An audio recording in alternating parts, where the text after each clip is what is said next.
Eile käisime safaril. Yeah. See oli Miika suur unistus, et kui me jõudsime Keeniasse, siis me rääkisime, et läheme ka safarile võib-olla ja sellest ajast saadik Miika on palunud, et me sinna läheks ja eile me käisime ära. Ja Meeldis sulle? väga meeldis. Miika isegi ütles täna mulle, et kui ta tuleb tagasi Aafrikasse, et ta peab tulema tagasi Aafrikasse, sest siis on siin võimalik minna safarile. Aga räägime siis lühidalt. Meie otsustasime Nairobi rahvuspargi kasuks, sest see on ainus maailma linnasafari ehk linna piires asuv safari. Või tähendab linna piires asuv rahvuspark, kus on võimalik käia safaril. See kestis 4 tundi, see on sellest täiesti piisab. No meie jaoks piisas. Meie jaoks piisas ja rahvuspark on 100 ruutmeetrit suur. Nii, no räägi, mis sulle kõige rohkem meeldis? Mulle meeldisid kõik loomad, aga kõige rohkem meeldis see. Autode peal nagu vahelt liikus lõvi. Tõsi, nagu ma arvasin, et millest te räägite, et nagu issi rääkis, et lõvi. Ja siis ma ei uskunud tegelikult. Ja siis ma tulin üles vaatama ja oligi lõvi.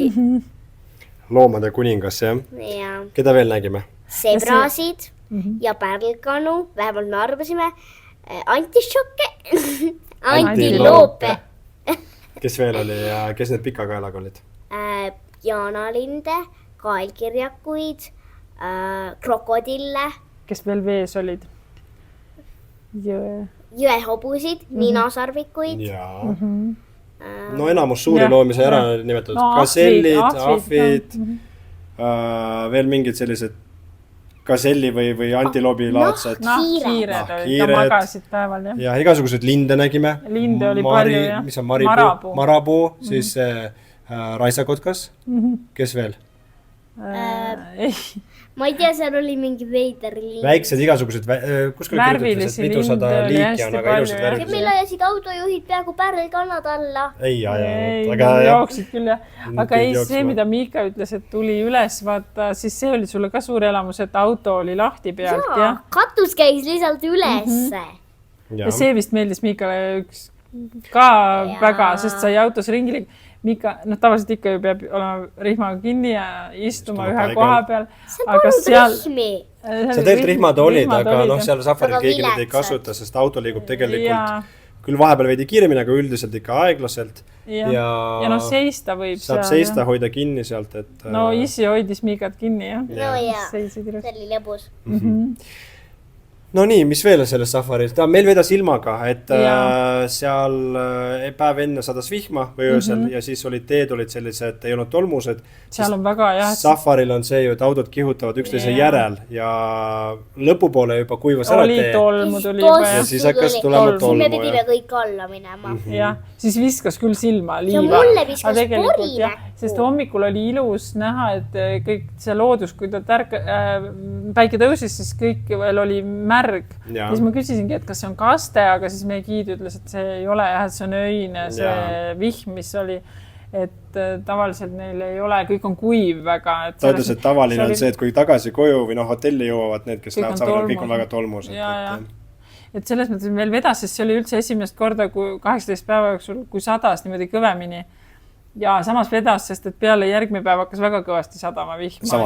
Samal päeval juba, jah. Aga veel täna ühesõnaga järjest on sadama. Ja meil lekkis sisse vett lihtsalt, siin on nagu rõdu ujub. No nii palju tuli, jah. Aga safarist veel rääkides, siis safari on tegelikult üsna kallis lõbu, et see on üks odavamaid rahvuspark, pilet on täiskasvanud välismaalasele üle $40 või euro ja lapsele 22 oli vist, need piletid läksid meil kokku maksma 112, aga lisaks piletitele peab maksma siis, kas sa tuled ise oma autoga, mis võib-olla ei ole kõige mõistlikum, sest auto peab olema maastur, sa pead teadma, kus sa seal sõidad, sul peab olema kogemusi, seda kõike sul ei ole ja siis sa võtad selle giidi ja need tahavad tavaliselt saada seal kuskil ütleme 150 kuni 300 eurot, sõltuvalt sellest, kas sa oled mingi ühisautoga, ühisbussiga või on sul eraldi. Meil oli eraldi ja see läks maksma meile siis lisaks piletitele veidi üle 200 euro.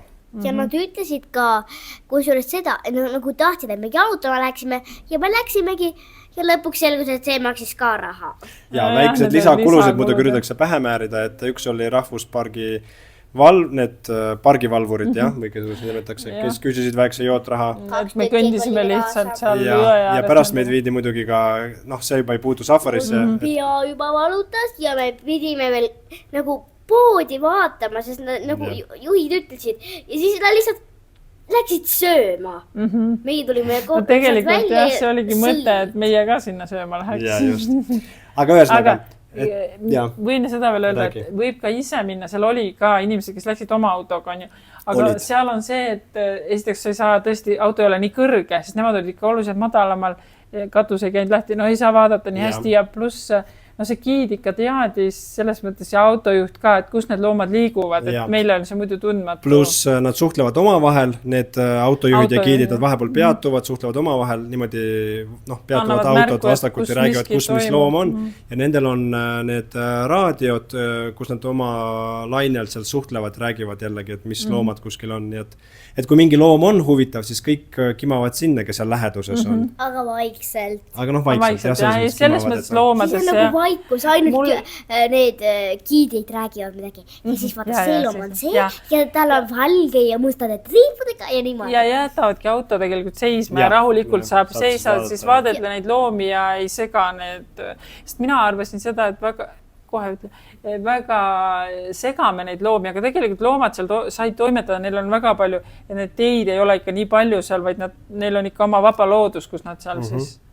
Ja kusjuures nad lülitavad isegi mootori välja. No nii, kokkuvõte. Kas meile meeldis? Ja. Kas on seda raha väärt? Ei. Ei, selles mõttes jah, te võiks ju odavam olla, aga samas, ma ei tea, see on nende põhise atraktsioon, loomulikult nad tahavad. Et ütleme nii, et see on niigi odav, et need teised safarid on need tihtipeale kestavad veel kauem või on kaugemal, need juba selle võrra on kallimad ja siis veel, kui kestab 2-3 päeva, siis korruta kõik majutused, toitlustused, giidikulud ja nii edasi. Ja veel üks asi on see, et tegelikult see on küll väike rahvuspark, aga ta on üsna selles mõttes kompaktne. Ja liigirikas. Ja liigirikas, et siin ei ole ainult elevanti, selle nendest suurematest tegijatest. Ja gepardid me ei näinud. Me ei näinud gepardidega seda leopardi, aga need on seal ka olemas.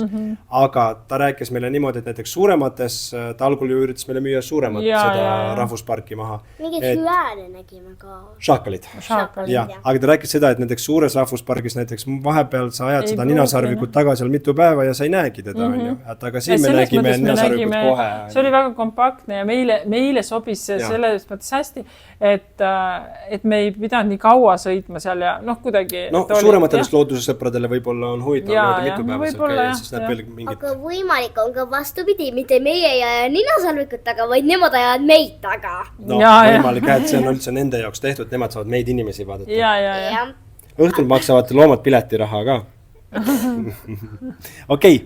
Nii et soovitame, aga võib-olla ei ole kõik odavam. Nii et ärge minge juhtidega kaasa, kui nad soovitavad teil parki minna või kuhugi ütlevad peatuse veel teha. Ütelge, sõidame lihtsalt edasi. Ja.